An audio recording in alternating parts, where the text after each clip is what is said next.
नमो भगवते महावराहे। आज नचिकेता द्वारा यमपुरी की यात्रा के बारे में सुनेंगे। लोमहर्षण जी कहते हैं, एक बार व्यास जी के शिष्य वेद वेदांग के पारगामी वैशंपायन राजा जन्मेजय के दरबार में गए, पर उस समय राजा के अश्वमेध यज्ञ में दीक्षित होने के कारण उन्हें फाटक पर रुकना पड़ा। जब यज्ञ समाप्त होने पर वे हस्तिनापुर लौटे तो उन्हें ज्ञात हुआ कि परम ज्ञानी वैशंपायन ऋषि वहां पधारे हैं और गंगा के तट पर उन्होंने अपने रहने का स्थान बना रखा है। ऋषि मुझसे मिलने आए थे। मेरे ना मिल पाने से एक प्रकार से यह उनका अपमान ही हुआ। इससे जन्मेजय चिंता से व्याकुल हो गए। उनकी आंखें अकुला उठी। राजा जन्मेजय का जन्म कुरु वंश की अंतिम पीढ़ी में हुआ था, अतः वे शीघ्र ही वैशंपायन ऋषि के पास गए और उनका स्वागत करने के बाद कहा, भगवान, मेरा चित्त चिंता से व्याकुल है। मैं जानना चाहता हूँ कि यमराज की पुरी कैसी और कितनी दूर में विस्तृत है। मैंने सुना है कि प्रेतपुरी के अध्यक्ष धर्मराज बड़े धीर हैं और संपूर्ण जगत पर उनका शासन है। प्रभु, कैसे कर्म किया जाए कि वहां जाना ना पड़े। वैशंपायन जी बोले, राजन, इस विषय में एक पुराना इतिहास सुनाता हूँ, सुनो, जिसे सुनते ही मनुष्य संपूर्ण पापों से मुक्त हो जाता है। प्राचीन समय में उद्दालक नामक एक वैदिक महर्षि थे। उनका नचिकेता नाम का एक तेजस्वी योगाभासी पुत्र था। संयोगवश उसके पिता उद्दालक ने एक दिन रोष में आकर अपने इस परम धार्मिक पुत्र को शाप दे दिया, दुर्मते, तुम यमराज की पुरी में चले जाओ। इस पर नचिकेता ने कुछ क्षण विचार कर फिर बड़ी नम्रता से पिता उद्दालक से कहा, पिताजी, आप धार्मिक पुरुष हैं, आपकी बात कभी मिथ्या नहीं हुई है, अतः मैं इसी समय आपकी आज्ञा से बुद्धिमान धर्मराज की सुरमे नगरी में जाता हूँ। अब उद्दालक पश्चाताप करते हुए कहने लगे, तुम मेरे एक ही पुत्र हो, तुम्हारा दूसरा कोई भाई भी नहीं है। मैंने क्रोध किया, इससे मुझे अधर्म, निंदा अथवा मिथ्यावादी कहलाने का दोष भले ही लग जाए, परंतु बस अब तुम्हारा व्यवहार ऐसा होना चाहिए जिससे मेरा उद्धार हो जाए।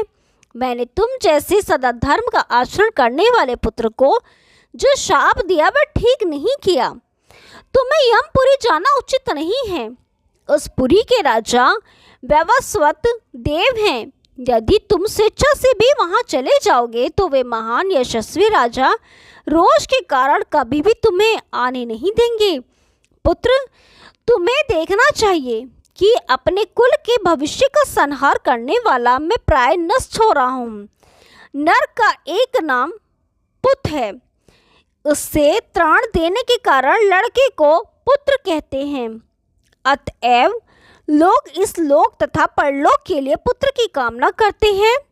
संतानहीन व्यक्ति का किया हुआ हवन, दिया हुआ दान, तप की हुई तपस्या तथा पितरों का तर्पण, प्राय ये सब के सब व्यर्थ हो जाते हैं। पुत्र, मैंने सुना है कि सेवा परायण शूद्र, खेती से जीविका चलाने वाला वैश्य, धन की रक्षा करने वाले राज समूह, उपासना कर्म में निरत ब्राह्मण, महान तप करने वाला तपस्वी अथवा उत्तम दान करने वाला कोई दानी व्यक्ति भी यदि संतानहीन है तो वह स्वर्ग प्राप्त नहीं कर सकता। पुत्र से पिता को, पौत्र से पितामह को और प्रपौत्र से प्रपितामह को परम आनंद प्राप्त होता है।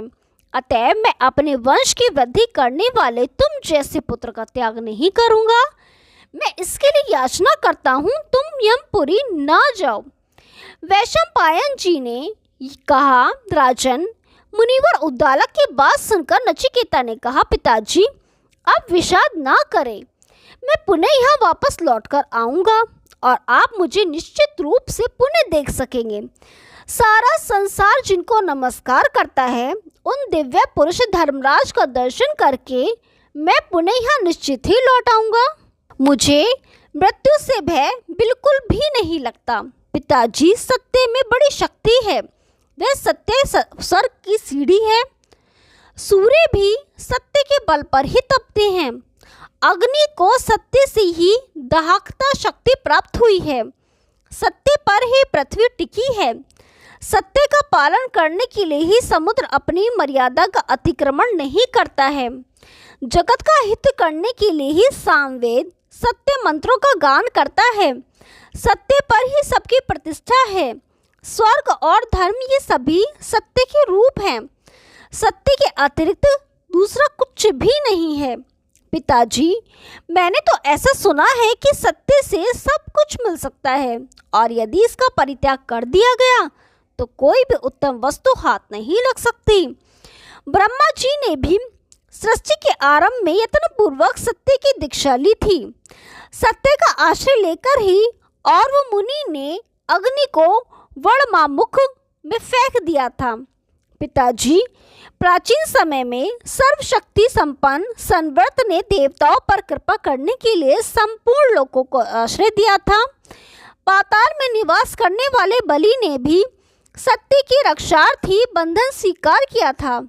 सैकड़ों शिखरों से शोभा पाने वाला महान विंध्य पर्वत बढ़ता जा रहा था। सत्य का पालन करने के लिए बढ़ने से रुक गया। संपूर्ण चर और अचर से संपन्न यह जगत सत्य से ही शोभा पाता है। गृहस्थ, वानप्रस्थी एवं योगियों के जितने उत्तम दृश्यमान धर्म हैं तथा 1000 अश्वमेध यज्ञों का जो धर्म है उसकी यदि सत्य से तुलना की जाए तो सत्य ही सबसे बढ़कर सिद्ध हो सकता है। सत्य से धर्म की रक्षा होती है और रक्षित धर्म प्राणियों की रक्षा करता है। अतएव आप इस समय सत्य की रक्षा कीजिए।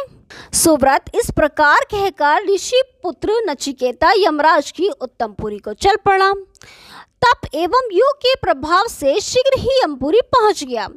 पहुंचने पर यमराज ने उसका यथोचित स्वागत सत्कार किया और कुछ ही दिनों बाद उसे वहां से वापस होने की सम्मति दे दी और फिर वह ऋषि कुमार घर आ गया। वापस आए हुए पुत्र को देखकर उद्दालक मुनि ने उसे दोनों बाहों में भरकर छाती से लगा लिया। उसका सिर सूंघा। उस समय अपार हर्ष के कारण पृथ्वी और आकाश में भी हर्षध्वनि होने लगी। फिर उद्दालक ने उससे पूछा, बस यमपुरी में तुम्हें कोई यातना तो नहीं पहुंचाई गई? उस समय यमपुरी से लौटे नचिकेता को देखने के लिए वहां ऋषि मुनि और बहुत से देवता भी पधारे। उन ऋषियों में बहुत से नंगे थे।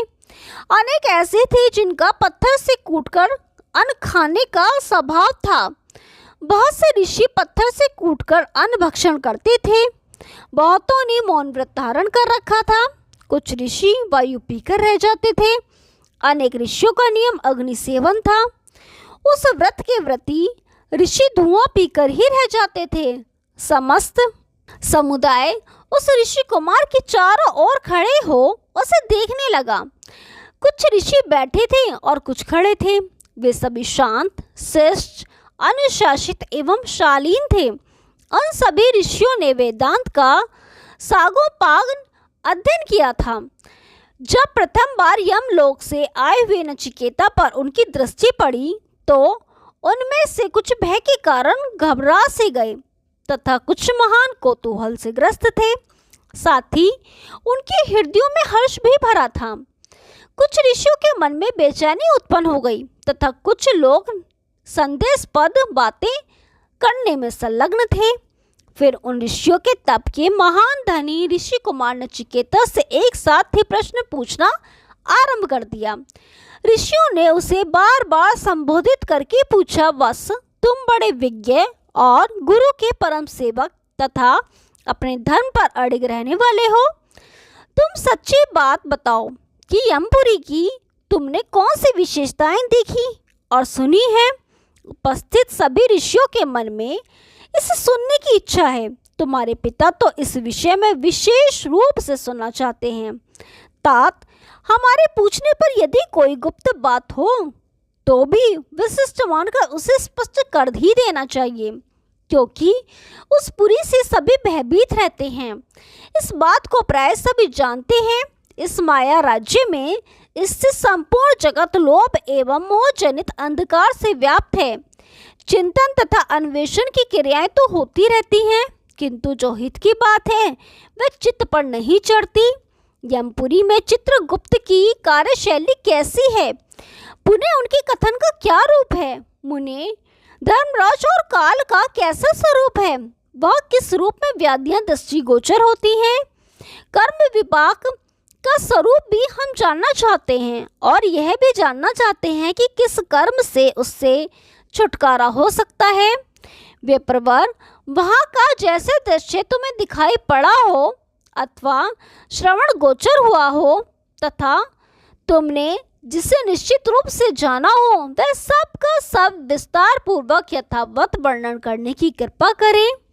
वैशंपायन जी कहते हैं, जन्मजय, नचिकेता महान मनस्वी मुनि थे। महाराज, जब ऋषियों ने उनसे इस प्रकार पूछा और उन श्रेष्ठ ऋषि मुनि ने जो उत्तर दिया, अब मैं वह बताता हूँ, सुनो। ओम नमो भगवते महावराहे। आगे का भाग कल सुनाएंगे, तब तक के लिए नमस्कार।